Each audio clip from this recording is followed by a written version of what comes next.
Muling sinuyod ng MMDA ang ilang kalsada sa Metro Manila na napuno ng mga nakahambalang. Kabilang diyan ang mga driver na iligal na nagparada ng sasakyan para kumain sa bangketa. Nakatutok si Ian Cruz.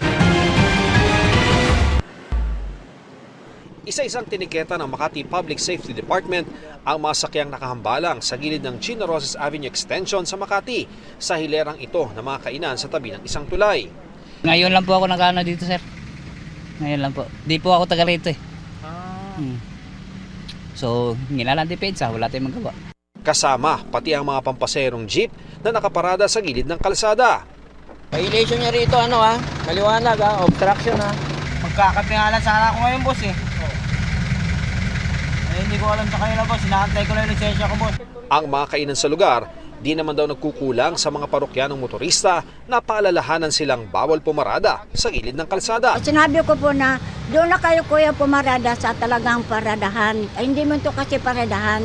Pinagsisita rin ang mga nagtitinda sa bangketa na naging dahilan din ng pagbagal ng daloy ng mga sasakyan.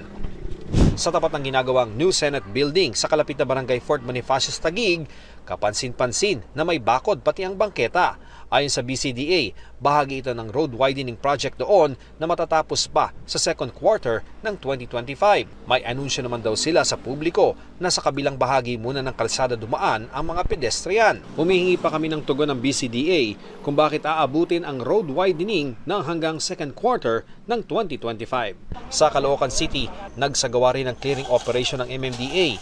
Tiniketan at hinatak ang mga sakyang iligal na nakaparada sa 4th Avenue. May mga residente na kinwestiyon ang ginagawang clearing operations ng MMDA. Pero sabi ng MMDA, pinakita po natin na we are well coordinated. And since this is a kumbaga within the jurisdiction of the city and the barangay, nag-coordinate po tayo. So inauthorize naman po itong operation natin. Para sa GMA Integrated News, Ian Cruz, nakatutok 24 oras.